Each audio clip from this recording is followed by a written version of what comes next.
अगर हम फ्यूचर अपना करियर देखते हैं और बहुत दूर तक जाना चाहते हैं, मल्टीपल वर्क करना चाहते हैं, तो बहुत अच्छा एक प्रोफाइल आता है, वो है एचआर असिस्टेंट। बहुत बार मैंने डिस्कस किया है कि अगर बहुत दूर तक सोचते हैं अपना करियर इसमें और मल्टीपल वर्क करना चाहते हैं एचआर प्रोफाइल में, एचआर डोमेन में, तो बस एचआर असिस्टेंट की जॉब बहुत ही अच्छी है। बहुत ही बेसिक लेवल से बहुत सारी चीजें आपको सीखने को मिलती हैं।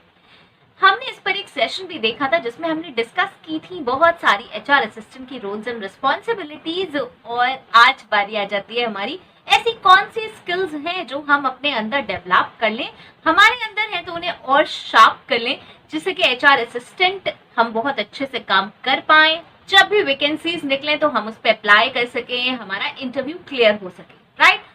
तो चलिए साथ में मिलकर डिस्कस कर लेते हैं कौन कौन सी स्किल्स होनी चाहिए। Hello everyone, this is Sugandha and you watching ready to get update and welcome back to my channel. और आज हम डिस्कस करने वाले हैं एचआर असिस्टेंट स्किल्स। यस, और सबसे पहली स्किल इसमें आ जाएगी कौन सी? पेशेंस। यस, ये सबसे ज्यादा इंपॉर्टेंट है एचआर के प्रोफाइल में, एचआर असिस्टेंट के स्पेशली प्रोफाइल में, बिकॉज आपको काम करना है बहुत सारे लोगों के साथ, उसमें पेशेंस की बहुत ज्यादा रिक्वायरमेंट है, बहुत सारे इंस्ट्रक्शंस फॉलो करने हैं, सारा काम कई बार हमें ऐसा लगेगा कि हम ही कर रहे हैं, मैनेजर कुछ भी नहीं कर रहा है। बहुत बार ऐसा होगा, क्योंकि ये बात सच है कि एक मैनेजरियल पोजिशन के पे होने के बाद जो एचआर हैं वो डिसीजन मेकिंग में ज्यादा होते हैं और काम करवाते असिस्टेंट से हैं, राइट, या फिर सीनियर प्रोफाइल्स भी हैं, क्योंकि अगर आप असिस्टेंट होंगे तो असिस्टेंट किसी के होंगे और वो हमेशा सीनियर पर्सन ही होगा, तो वो सीनियर पर्सन आपसे काम करवाएगा, तो आपके अंदर बहुत पेशेंस होना चाहिए। वहां अगर आपके अंदर ईगो है या आपके अंदर बिल्कुल सुनने वाली हैबिट नहीं है कुछ भी, तो आपका काम नहीं चल पाएगा, बिकॉज आपको किसी ना किसी के डेली इंस्ट्रक्शंस फॉलो करने पड़ेंगे। मतलब उसका स्केड्यूल हो सकता है कि कैसे कैसे फॉलो करने होंगे या क्या क्या काम करना होगा, लेकिन हाँ, किसी को असिस्ट जरूर करना है, तो हमारे अंदर पेशेंस होना बहुत जरूरी है।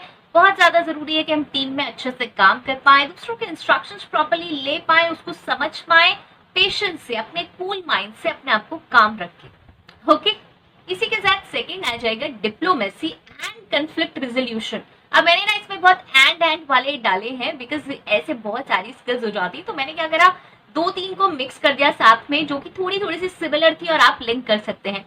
Diplomacy and conflict resolution. Diplomacy क्या है? किसी भी बात को ना इस तरीके से बोलना, शुगर कोटेड बोलना, जिससे कि सामने वाले को बुरा भी ना लगे और हमारी बात उस तक सारी पहुंच जाए। यहाँ पे ना डिप्लोमेसी में और झूठ बोलने में बहुत बड़ा डिफरेंस है, जो कि अक्सर लोग नहीं समझ पाते। जब भी मैं कहती हूँ कि आप डिप्लोमेटिकली बात करो, तो मुझसे कहते हैं यार हाइड करना है क्या, ये नहीं बताना है, ये झूठ बोलना है। नहीं, आपको सारी चीज बतानी है, लेकिन आपको वर्ड्स ऐसे यूज करने हैं, सेंटेंसेस ऐसे यूज करने हैं कि सामने वाले को बुरा ना लगे और आपकी जितनी बात है वो सामने वाले तक जरूर पहुंच जाए। ये है डिप्लोमेसी, और ये हमें बहुत ज्यादा करनी पड़ेगी, बिकॉज एम्प्लॉयर और एम्प्लॉय के बीच में हम मीडिएटर हैं। मैनेजर नहीं सुनेंगे किसी के भी ग्रीवेंसेस, हमें सबको हैंडल करना पड़ेगा, बहुत सारे एम्प्लॉयज हमें हैंडल करने पड़ेंगे, कंसल्टेंसी से डीलिंग करनी पड़ेगी, बहुत कुछ। ओके, सो हमारे अंदर डिप्लोमेसी, टैक्ट वाली चीज बिल्कुल होनी चाहिए। एंड इसी के साथ आ जाता है हमारा कंफ्लिक्ट रेजोल्यूशन। अब कंफ्लिक्ट रेजोल्यूशन क्या है? किसी भी कंफ्लिक्ट को रिजोल्व करना। बहुत ही भड़कता हुआ एम्प्लॉय हमारे पास आया, मैटर कुछ भी हो सकता है, हमने भी उसे भड़क के जवाब दिया, तू आया कैसे, मैं तो एचआर हूँ। जैसा कि मैंने अक्सर देखा है कि लोग कहते हैं okay I am an HR, आप ऐसे बात नहीं कर सकते मुझसे, विच इज नॉट राइट। आपको समझना चाहिए, अगर वो कोई भी प्रॉब्लम लेके आया, उसको प्रॉपर सेटल डाउन कराइए, बैठिए, उसके साथ बात करिए, उसकी बात सुनिए, ग्रीवेंस हैंडल करिए। वो भी एम्प्लॉय है और आप भी एम्प्लॉय हैं। पहले तो एक ये बहुत बड़ी प्रॉब्लम है जो एचआर को समझ में आती है कि हम भी एक एम्प्लॉय है और दूसरा पर्सन भी एम्प्लॉय है, हम ओनर्स नहीं हो जाते। अगर हम किसी की हायरिंग कर रहे हैं, हमारे डिसीजंस, हम हायरिंग डिसीजंस लेते हैं, तो दैट डजंट मीन कि हम खुद से ही ओनर हो गए। हमें भी एक सैलरी ही मिलती है और हम भी एक एम्प्लॉय ही है, राइट। हमारा काम बस हायरिंग का है और दूसरे पर्सन का दूसरा है, बस इसको डिफरेंस समझिए। फाइन। सो कंफ्लिक्ट हमें बहुत सारे रिजॉल्व करने होंगे। बहुत बार ऐसे कंफ्लिक्ट्स होंगे रिलेटेड टू सैलरी, कंपनसेशन और डिसएग्रीमेंट एट वर्क प्लेस, जो कि हैंडल करने बहुत डिफिकल्ट होंगे। बहुत बार एम्प्लॉय एग्रेसिव भी आएगा, तो हमें उसको कंफ्लिक्ट उसका रिजॉल्व करने की हैबिट होनी चाहिए। हर चीज हम अपनी तरफ से सॉल्व नहीं कर सकते, बट हाँ, हम अगर ठीक से बात करेंगे तो हम बहुत सारी चीजों को नॉर्मलाइज कर सकते हैं, और वो ही हमारा काम है। हर चीज की मतलब चाबी हमारे पास नहीं है कि हाँ जी एचआर है तो ये सॉल्व कर ही देगा। ये बहुत ही बड़ी बिग मिस्टेक है कि अगर कोई ये सोचता है कि हाँ वो तो हैंडल कर ही लेगा, वो तो हैंडल कर ही लेगी, या वो सॉल्व ही कर देगा। तो हैंडल करना तो हम कर सकते हैं, लेकिन सॉल्व करना थोड़ा डिफिकल्ट हो सकता है अगर हमारे अंदर वो कॉन्फ्लिक्ट रेजोल्यूशन एंड डिप्लोमेसी नहीं होगी। फाइन। सो नेक्स्ट आ जाता है थर्ड, जिसको हम अक्सर सुनते हैं, और वो है कम्युनिकेशन स्किल्स। और मैंने सबसे पहले पॉइंट पे इसलिए नहीं डाला बिकॉज क्या होता है आप उसे सुनते और भाग जाते हैं कि ये तो हमेशा कम्युनिकेशन स्किल्स की बात करते हैं, चलो यहाँ से, इसलिए मैंने इसको थर्ड पॉइंट पे डाला है। और अब मुझसे रहा नहीं गया कि मैं इसको 7th 8th पॉइंट पे डालती, क्योंकि ये सबसे पहली चीज है, इसलिए मुझे थर्ड पॉइंट पे तो इसे डालना ही है। कम्युनिकेशन स्किल्स में रीडिंग, राइटिंग, लिसनिंग, स्पीकिंग। मुझसे बहुत सारे लोग बार बार पूछते हैं मैम एचआर बनना है, कैसे काम करें, कम्युनिकेशन अच्छा नहीं है। काम कर रहे हैं 4 साल से लेकिन फिर भी अच्छा नहीं है। 4 साल से आप काम कर रहे हैं, प्लीज अब तो समझ जाइए कि बहुत जरूरी है कम्युनिकेशन। अब यहाँ पे डिबेट करने वाली कोई बात ही नहीं है कि भाई इंग्लिश क्यों चाहिए, हिंदी क्यों चाहिए, ये क्यों चाहिए। जिस भी रीजन में काम कर रहे हैं वहां पे अगर इंग्लिश यूज होती है, मतलब आप जिस रीजन में काम कर रहे हैं वहां पे बहुत सारे रीजन के लोग हैं, अब उनसे उनकी लैंग्वेज में कैसे बात करेंगे। हमारा देश इंडिया, हमारी कंट्री जो इंडिया है, उसी में देख लीजिए कितने सारे रीजनल लैंग्वेजेस हैं। अब आप जाके साउथ में, मैं नॉर्थ में बैठी हूँ, आप जाके साउथ में कहने लगे नहीं यार हमारी आपको नेशनल लैंग्वेज आनी चाहिए, नेशनल लैंग्वेज आनी चाहिए, तो यार कैसे आ जाएगी उन्हें, वो उस रीजन के नहीं है। तो मतलब ये तो बिल्कुल बेकार सी चीज हो गई ना, बिना बात के आप पंगा ले रहे हो। तो कौन सी कॉमन लैंग्वेज है जो पूरे वर्ल्ड में, पूरे इंडिया में एक कॉमन लैंग्वेज है, दैट इज इंग्लिश, राइट। और अगर आपको बहुत सारे लोगों से कम्युनिकेट करना है तो ऑब्वियसली आपको वो आनी ही चाहिए। मेल सेंड करनी होंगी, सीवीज देखने होंगे, पॉलिसीज ड्राफ्ट करनी है, कंप्लायंसेस फॉलो करने हैं, एक्ट्स पढ़ने हैं, हर चीज के लिए हर चीज आपको उसमें मिलेगी और आपको उसी से समझनी पड़ेगी। तो ये क्यों नहीं इम्प्रूव करते हैं हम। मैंने बहुत सारे सेशंस बनाए हैं कम्युनिकेशन स्किल्स पे, प्रॉपर सीरीज है, प्लेलिस्ट है। बहुत बार आप पूछ रहे हैं मैम मुझे बस इंग्लिश इंप्रूव करनी है, तो पता नहीं आप उन्हें क्यों नहीं फॉलो कर रहे हैं तो प्लीज करिए। ऐसे ही आएगी, ऐसे कोई चाबी नहीं है कि मैं बता दूं कि हाँ आज मैंने कुछ ट्रिक्स दी और कल आपकी इंग्लिश बहुत अच्छी हो गई। ये ओवर द टाइम आएगी, ऐसी चीज नहीं है कि हाँ बस एक दिन में आ जाए, right. So you have to improve and you have to work on 4 things, reading, writing, listening and speaking. चारों पे काम कीजिए। ये कंजूसी ना करें कि बस चलो मैं थोड़ा बहुत बोलना जानती हूँ, थोड़ा बहुत यार लिखना तो ये लिख लेगा वो लिख लेगा, और रीड तो कर ही लेते हैं, समझ आ जाता है मुझे, और लिसनिंग का क्या है यार, जब बोलेगा तो सुन ही लेंगे। ये काम नहीं चलेगा, बिकॉज हो सकता है कि थोड़े छोटे लेवल पे चल जाए, आगे ना चले। और दूसरा, अगर आप एक असिस्टेंट हैं तो बहुत सारे ऐसे लोग जो मैनेजर से बात करना चाहते हैं, सीनियर मैनेजर से बात करना चाहते हैं, जिसके भी असिस्टेंट हैं, तो वो किससे बात करेंगे, वो ऑब्वियसली आपसे बात करेंगे। और आपको ही लैंग्वेज नहीं आती है तो क्या होगा, बहुत ही ज्यादा कम्युनिकेशन लॉस होगा, which is not good. Okay, 4th आता है इसी के साथ कॉन्फिडेंशियलिटी। यस, पता नहीं कितने सारे पेपर्स मेरे सामने ओपन है, क्या क्या मेरे सामने कंपनी का खुला हुआ है, क्या डिसीजंस होने वाले हैं। मेरी फ्रेंड है जो दूसरे डिपार्टमेंट में है, उसके डिपार्टमेंट से रिलेटेड बहुत सारे डिसीजंस हैं जो कि किसी किसी समय में डिस्क्लोज होने हैं। मैंने आज देखे और मैंने उसको फोन लगा दिया और मैंने उसे सब कुछ बता दिया। नहीं, आप ऐसा नहीं कर सकते। कॉन्फिडेंशियलिटी बहुत ज्यादा इंपॉर्टेंट है, राइट। सो कॉन्फिडेंशियलिटी एक बहुत ही विश्वास वाली चीज है, ट्रस्ट वाली चीज है। अगर आपने एक बार खो दिया तो बहुत डिफिकल्टी होगी। एक तो आपकी जॉब भी जाएगी, ट्रस्ट भी कभी नहीं होगा, और दूसरा आपको सेकंड जॉब में भी प्रॉब्लम आएगी। आपकी हैबिट्स भी वैसी हो जाएंगी कि नहीं यार इसमें कुछ नहीं होता, कुछ पता नहीं चलता, अगर हम देख लेते हैं, पढ़ लेते हैं, लीक कर लेते हैं इन्फॉर्मेशन तो इसमें कुछ नहीं होता। लेकिन होता है, बिकॉज आप खुद सोचिए, आपकी कोई पर्सनल इन्फॉर्मेशन है जो आप किसी से शेयर नहीं करना चाहते और आपने किसी को वो दी क्योंकि आपको देनी पड़ी और वो किसी और को शेयर कर दे, तो आपको कैसा लगेगा, राइट। सो इसी तरीके से सोचिए, कॉन्फिडेंशियलिटी बहुत ही इंपॉर्टेंट है और वो हमें रखनी है। इसी के बाद आ जाती है 5th, और ये है ऑर्गेनाइजेशन स्किल्स, ऑर्गेनाइजिंग स्किल्स।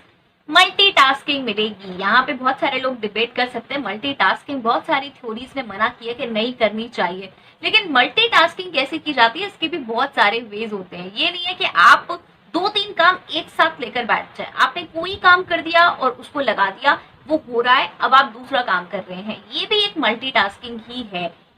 साथ साथ साइमल्टेनियसली किसी चीज को कर देना और उसके बाद दूसरा काम करते रहना, बहुत सारे काम आपको मिलेंगे। आप एक काम पूरे दिन लेके नहीं बैठ सकते कि हाँ जी मैं तो पूरा एक दिन ही एक काम करूंगा। जैसे बहुत सारे लोग कहते हैं यार आप टाइम डिवाइड करो, 2 घंटे से दो, 4 घंटे से दो। बहुत बार एज एन असिस्टेंट आपके पास रैंडम वर्क आएंगे और आपको वो करने पड़ेंगे, एग्जीक्यूट करने पड़ेंगे। आप वहां गए, आपके मैनेजर कह रहा है ये काम मुझे करके, तो कह रहे नहीं मेरा तो ये वाला टाइम चल रहा है, 2 घंटे में पहले ये काम करूंगी, तब तक मुझे आप डिस्टर्ब नहीं कर सकते। तो ठीक है भैया निकलो, ऐसे काम नहीं होता। फाइन। सो आपको मल्टीटास्किंग, अपना काम कैसे ऑर्गेनाइज करना है इसको आपको देखना पड़ेगा। अगर आपको एलोकेटेड टास्क हैं कुछ 2, 3, 4, 5, तो अपने डे को उस अकॉर्डिंग डिवाइड कीजिए एंड स्कोप रखिए कि हाँ अगर कुछ और वर्क आता है तो हम उसको भी, उसमें भी पार्टिसिपेट कर सकते हैं, उसको भी कर सकते हैं और इसको हम कैसे फिर अच्छे से कर सकते हैं। ऑर्गेनाइज करना, सारी रिपोर्टिंग, ये सब बहुत बड़ा काम हो जाता है, बहुत सारे टास्क होते हैं, तो ऑर्गेनाइजेशन स्किल्स बहुत इंपॉर्टेंट होती हैं। इसके बाद आ जाता है हमारा 6th और वो है proactive and research oriented. Yes, मैं बैठी हुई हूँ कि मुझे इंस्ट्रक्शंस मिलेंगे मैं तो तभी काम करूंगी। इनिशियल डेज में ऑब्वियसली ऐसा होता है कि हमें पता नहीं होती बहुत सारी चीजें, लेकिन जब हम सिस्टम में सेट हो चुके हैं, अब क्या है, मुझे काम बता दिया गया आपको ये करना है, मैं किसका वेट कर रही हूँ, नहीं नहीं मैं तो बैठी हूँ, मैं तो आके बैठ गई, अब जब कोई इंस्ट्रक्शंस मिलेंगे मैं तभी काम करूंगी। नहीं, ऐसे नहीं चलेगा, right. You have to be proactive, अपने आप इनिशिएट करना पड़ेगा, अपने आप से सर्च आउट करनी पड़ेंगी चीजें और आगे बढ़ना पड़ेगा। रिसर्च ओरिएंटेड माइंड बहुत जरूरी है। यहाँ पे कोई भी नई चीज आई आप रिसर्च कर सकें, ट्रेंड्स हैं नए नए आ रहे हैं, आप सोच रहे हैं कि नहीं यार मुझे तो ट्रेनिंग मिलेगी, मुझे तो मैनेजर ट्रेन करेगा। अरे मैनेजर को खुद नहीं पता। यस, ये रियलिटी है and I have seen this कि I am really sorry but सच में ऐसा होता है। सीनियर पीपल को हर चीज नहीं पता होती और वो एक ऐसे लेवल पे पहुंच चुके होते हैं, कंफर्ट जोन लेवल में पहुंच चुके होते हैं जहां वो अपने आप को चेंज भी करना नहीं चाहते।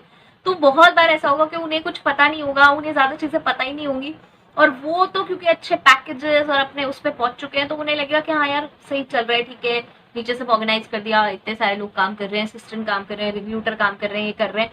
लेकिन आप ग्रो कर रहे हैं और आप ग्रो करना चाहते हैं, आप उस स्टेज पे हैं जहां पे आपको चीजें सीखनी पड़ेंगी, खुद से आगे बढ़ना पड़ेगा। तो वहां क्या करना पड़ेगा, वहां आपका खुद रिसर्च ओरिएंटेड माइंड होना चाहिए। अभी पता चला कि यार ये कोई टर्म आई है, या फिर अभी पता चला यार कि कोई एक अच्छा वे है हायरिंग का, या ये पोर्टल आया है नया, यार इस पे कुछ हो सकता है, हम ऐसा भी कर सकते हैं, हम वहां से हायरिंग कर सकते हैं, हम ऑन बोर्डिंग का ये प्रोसेस कर सकते हैं, एम्प्लॉय एंगेजमेंट एक्टिविटीज ये कर सकते हैं। तो अपनी रिसर्च करते रहे, अपने नोट्स बनाते रहे कि हाँ हम ऐसे ऐसे कर सकते हैं एंड फिर रखें सामने दूसरे के।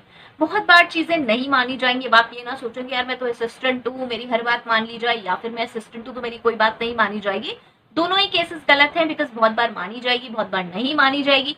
एक बात ध्यान रखिएगा, चाहे मानी जाए ना जाए, आपने अगर किसी भी चीज पर रिसर्च करिए तो वो आपकी अपनी है और आपको वो हेल्प आउट करेगी फ्यूचर में।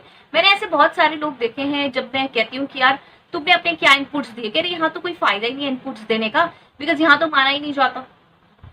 अब इसलिए आप इनपुट्स नहीं दे रहे क्योंकि वो माने नहीं जाएंगे, और आप जब दूसरे ऑर्गेनाइजेशन में जाएंगे तो आप कहते हैं वहां पे तो बहुत रिजिड सा था, वहां तो मैंने कुछ किया ही नहीं, क्योंकि वहां बहुत रिजिड सी चीजें थी, ना मैंने खुद से कुछ सीखा, ना मैंने कुछ अपनी वर्किंग करी, और बस मैं वहीं के वहीं हूँ। तो आपने डबल लॉस किया। एक, क्योंकि ऑर्गेनाइजेशन में कुछ चीजें आपको नहीं सिखाई जा रही है तो आप बहुत ही स्टेगनेंट तरह से चल रहे हैं। दूसरा, उसके साथ ही साथ आप अपने आप को अपग्रेड कर सकते थे तो वो भी आपने नहीं करा, तो ये हो गया आपका डबल लॉस। पहले तो वही स्टेगनेंट चीजें सीखते हुए आ रहे हैं तो वो टाइम लॉस, और दूसरी चीजें जो मार्केट में उस वक्त चल रही थी जो आप अपने लेवल पे सीख सकते थे और नेक्स्ट ऑर्गेनाइजेशन में जाते तो आप बता सकते थे कि भाई वहां नहीं होता था लेकिन मैंने ये सीख लिया, जो कि इंप्रेशन अगेन क्रिएट करता, वो आपने सब छोड़ दिया, राइट। सो ये आपका अपना डबल लॉस है। तो रिसर्च ओरिएंटेड माइंड बहुत जरूरी है। और अब इसके साथ आ जाता है, पर यार सारा सेशन निकल गया, अभी मुझे याद आया कि चैनल पे पहली बार आए हैं तो सब्सक्राइब कर दीजिए और वो जो क्यूट सा बेल आइकन है उसको हिट कर दीजिए, बिकॉज ऐसे सेशंस जो आप मुझसे रिक्वेस्ट करते हैं किसी भी सोशल मीडिया प्लेटफॉर्म पे वो आपको मिलेंगे नोटिफिकेशन फीड में। और दूसरा चैनल आगे मेरा रेडी फॉर एसएस इंग्लिश, वहां पे भी जाइए, यही सेशंस मिलेंगे आपको इंग्लिश लैंग्वेज में, राइट। सो अब चलते हैं लास्ट 8th स्किल पे और वो है आईटी स्किल्स। इसे कैसे भूल सकते हैं, सब कुछ सॉफ्टवेयर है, सब कुछ डिजिटल ओरिएंटेड है, डिजिटल इंडिया ना भी हो तो भी सब चीजें डिजिटली हो चुकी हैं। कोविड के टाइम से तो बहुत ही ज्यादा हो गई हैं, पहले भी थी। एचआर के सारे सॉफ्टवेयर पे काम होता है, वेबसाइट्स पे काम है, पता नहीं कितना काम है, एक्सप्लोरिंग है, सोर्सिंग है, कितना कुछ है, सब कुछ आईटी से रिलेटेड है। एमएस ऑफिस की बहुत अच्छी स्किल्स चाहिए, अगर नॉर्मल स्किल्स हैं तो उसे एडवांस करते रहिए। देखिए मैं हमेशा इस बात को बोलती हूँ, सिर्फ उसी दायरे में ना रहे जो आपको दिया गया है। मतलब बस मुझे तो इतनी इतनी जरूरत पड़ती है, मुझे ऐसे ऐसे शीट बना लेनी होती है पेरोल की, ये सारी बनी हुई है। ऑब्वियसली पहले आपने बनाई, फिर उसके बाद तो कॉपी पेस्ट होती रहती है और फिर आपको उसमें कुछ खास करना नहीं होता, फॉर्मूलेज भी एज इट इज लगे होते हैं, तो आपको कुछ करना नहीं है। तो वही आपको 2 4 5 फॉर्मूलेज बस पता होते हैं एक्सेल में। लॉजिकल टेक्स्ट का है, कंडीशनल फॉर्मेटिंग है, प्लस माइनस है, ये वो है, इस तरह वी लुकअप, एच लुकअप, ये सब पता है। लेकिन अब बारी आई कि इसमें चार्ट्स बना दूं, इसमें टेबल्स बना दूं एक्सेल में, तो वो हमें आता ही नहीं। चलो उसके लिए हम चलते हैं पावर पॉइंट। अब पावर पॉइंट कब सीखा था यार? प्रेजेंटेशन तो बनाने की जरूरत ही नहीं पड़ती, पावर पॉइंट कब सीखा था? नहीं, राइट। तो क्या करना है हमें? ये सारी तो प्रॉब्लम्स बता रही हूं मैं। करना क्या है, साथ साथ अपने आप को अपग्रेड करते चलिए। अगर भी आपको जॉब नहीं मिला है तो जॉब ढूंढने से पहले, जब आप जॉब सर्च कर रहे हैं, तो वो स्किल्स देखिए क्या क्या चाहिए, उनको पहले अपने में अच्छे से ढाल लीजिए, अपने में अच्छे से अपग्रेड कर लीजिए, तब अप्लाई करिए।